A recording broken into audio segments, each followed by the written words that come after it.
चलिए सभी पर ध्यान दीजिए। क्षेत्रीय राजाओं का उदय 16 महाजनपद।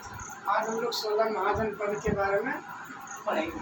तो 16 महाजनपद क्या है, उसमें जनपद जो है मगध के बारे में, जैसे पाटलिपुत्र जो पटना आज उदय, विभिन्न प्रकार के राज्यों के बारे में हम लोग समझाएंगे। तो 16 महाजनपदों के रूप में क्षेत्रीय राज्यों का उदय।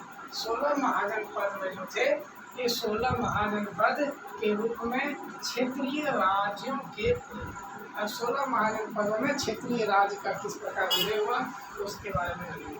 के साथ ही भारत में प्राचीन राज्यों के अस्तित्व का आरंभ हुआ। इसी से क्या हुआ, प्राचीन भारत के अस्तित्व का धीरे धीरे उदय होने लगा। इसी समय लोहे का प्रयोग होने लगा।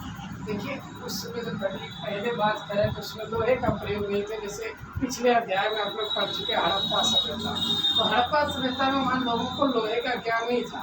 वहाँ लोगों को तांबे, है ना, तांबे का ज्ञान थे, लेकिन लोहे का ज्ञान वहाँ के लोगों को नहीं था। तो इस समय से लोहे का प्रयोग होने लगा था। यदि आपसे पूछा जाए कि लोहे का समय का प्रयोग कहाँ से हुआ, तो जब से महाजनपद 16 महाजनपद मगध का प्रारंभ काल बताया जाता है, तो लोहे का प्रयोग होने लगा एवं सिक्के बनाए जाने लगा। जब से लोहे का प्रयोग शुरू हुआ, उसी समय से सिक्के भी बनना शुरू हो गए। अर्थात 6ठी शताब्दी, कौन शताब्दी? 6ठी शताब्दी ईस्वी पूर्व की यह एक महत्वपूर्ण घटना थी। अर्थात ये एक महत्वपूर्ण घटना के रूप में बताया गया है कि 6ठी शताब्दी में सिक्के का बनना प्रारंभ हो गया और लोहे का प्रयोग होने लगा। लोहे का प्रयोग जब से हुआ, सिक्के बनने लगे और ये 6ठी शताब्दी की बात है। अब क्षेत्रीय राज्यों का उदय, क्षेत्रीय राज्यों के उदय की यदि बात करें तो क्षेत्रीय राज्यों में 2 अस्तित्वों का उदय हुआ। एक हो गया जैन संघ का और दूसरा हो गया बौद्ध का, है ना। जैन धर्म और बौद्ध धर्म का यही से उदय होता है। तब 6ठी शताब्दी के बाद, अर्थात 6ठी शताब्दी में लोहे का भी प्रयोग हुआ। उसी समय से सिक्के बनाना भी प्रारंभ हुआ और क्षेत्रीय राज्यों का उदय हुआ। क्षेत्रीय राज्यों का उदय में क्या हुआ, जैन और बौद्ध का उदय हुआ। क्या चीज का उदय हुआ?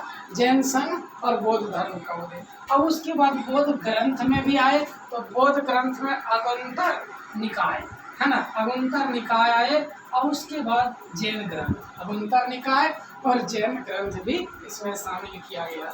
इसके बाद भगवती सूत्र में हमें 16 महाजनपदों क्षेत्रीय राज्यों का सर्वप्रथम उल्लेख मिलता है। भगवती सूत्र में यदि बात करें, भगवती सूत्र में ही हमें 16 महाजनपद देखने को मिलेगा। तो भगवती सूत्र में 16 महाजनपद देखने मिलेगा। ये 16 महाजनपद यहाँ पर आपको देखने को मिलेगा। तो 16 महाजनपद निम्नलिखित है। 16 महाजनपद आपके सामने निम्नलिखित है। पहला हो गया काशी। कौन सा हो गया? काशी। दूसरा हो गया कोशल। दूसरा कौन सा हो गया? कोशल। तीसरा हो गया यंग। तीसरा यंग। मगध के जो थे 16 महाजनपद, वो 16 महाजनपद में यह इनमें से एक हो गया काशी, दूसरा हो गया कौशल, तीसरा हो गया यंग, चौथा हो गया मगध और 5वां हो गया बज्जी, 6ठा हो गया मल्ल और 7वां हो गया चेदी और 8वां हो गया वत्स, 9वां हो गया कुरु, 9वां कुरु, 10वां पंचाल, 10वां पंचाल और 12वां हो गया सूरसेन, 13वां अस्मक और 14वां हो गया अवंती और 15वां हो गया गंधार और 16वां हो गया कम्बोज। तो इस प्रकार हम लोग 16 महाजनपदों का अध्ययन किए। काशी, कौशल, यंग, मगध, बज्जी, मल, चेदी, वत्स, कुरु, पंचाल, मत्स, सुरसेन, अस्मक, अवंती, गंधार और कम्बोज। तो इस प्रकार 16 महाजनपदों के जाने। अब इसमें क्षेत्रीय राज्यों का उदय हुआ। इसमें सबसे पहले आपको बता दें कि 3 चीज इस टॉपिक में हम लोग सीखने को मिला। 6ठी शताब्दी में लोहे का प्रयोग हुआ। लोहे का प्रयोग होने से इसमें सिक्के बनाने लगे। सिक्के बना, उसके पहले बता दें कि लोहे का ज्ञान लोगों में नहीं था और जिसके कारण 16 महाजनपद क्षेत्रीय राज्यों का उदय हुआ।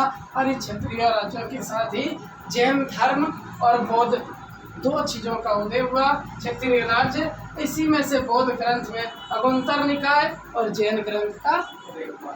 इस प्रकार जैन ग्रंथ में, और ये सबसे पहले भगवती सूत्र में उल्लेख है कि 16 महाजनपद जनपद काशी कौशल यज्ञ मगध वज्जी उमर चेदी वत्स कुरु पंचाल वत्स सुरसेन अश्व अवैति गंधर्व कम्बोज।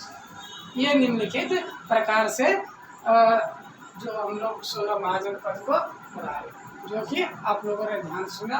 धन्यवाद।